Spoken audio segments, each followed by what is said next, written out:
Welcome back to my channel అండి. ఈరోజు మనము సింపుల్గా ఆంధ్ర స్టైల్లో అందరూ చేసుకునే చేపల పులుసు ఎలా చేయాలో చూసేద్దాము.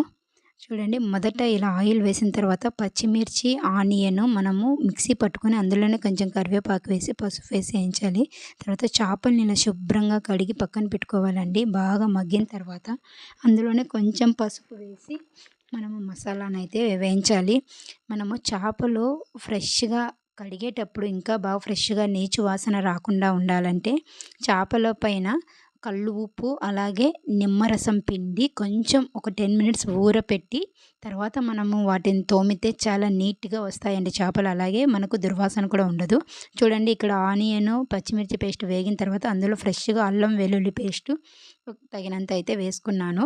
అలాగే ఒక పెద్ద టమాటా పండు, ఎక్కువ టమాటా అవసరం లేదండి, మనం చింతపండు వేస్తాం కాబట్టి ఏదో వేసామన్నట్టుగా ఒక పెద్దది పండు వేసి ఇలా బాగా నూనెలోనే బాగా వేయించితే మనకు ఒక 10 మినిట్స్ వేగిన తర్వాత నూనె పైకి తేలుతుందండి.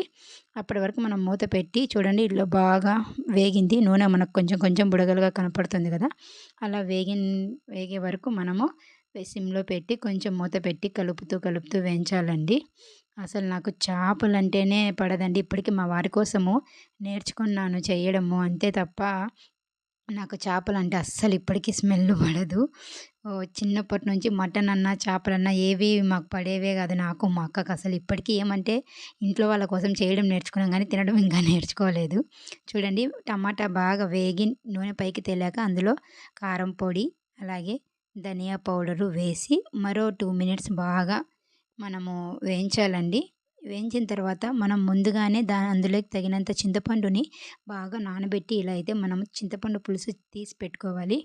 కొంచెం ఎక్కువ ఉన్నా పర్లేదండి, చింతపండు పులుసు బాగానే ఉంటుంది.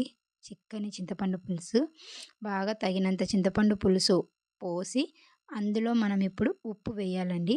ఉప్పు వేసి బాగా మూత పెట్టి ఆ పులుసు బాగా మసల కాగాలి.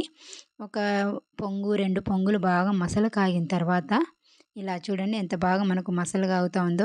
ఇప్పుడు మనం ఈ స్టేజ్‌లో చేపలను వేయాలండి.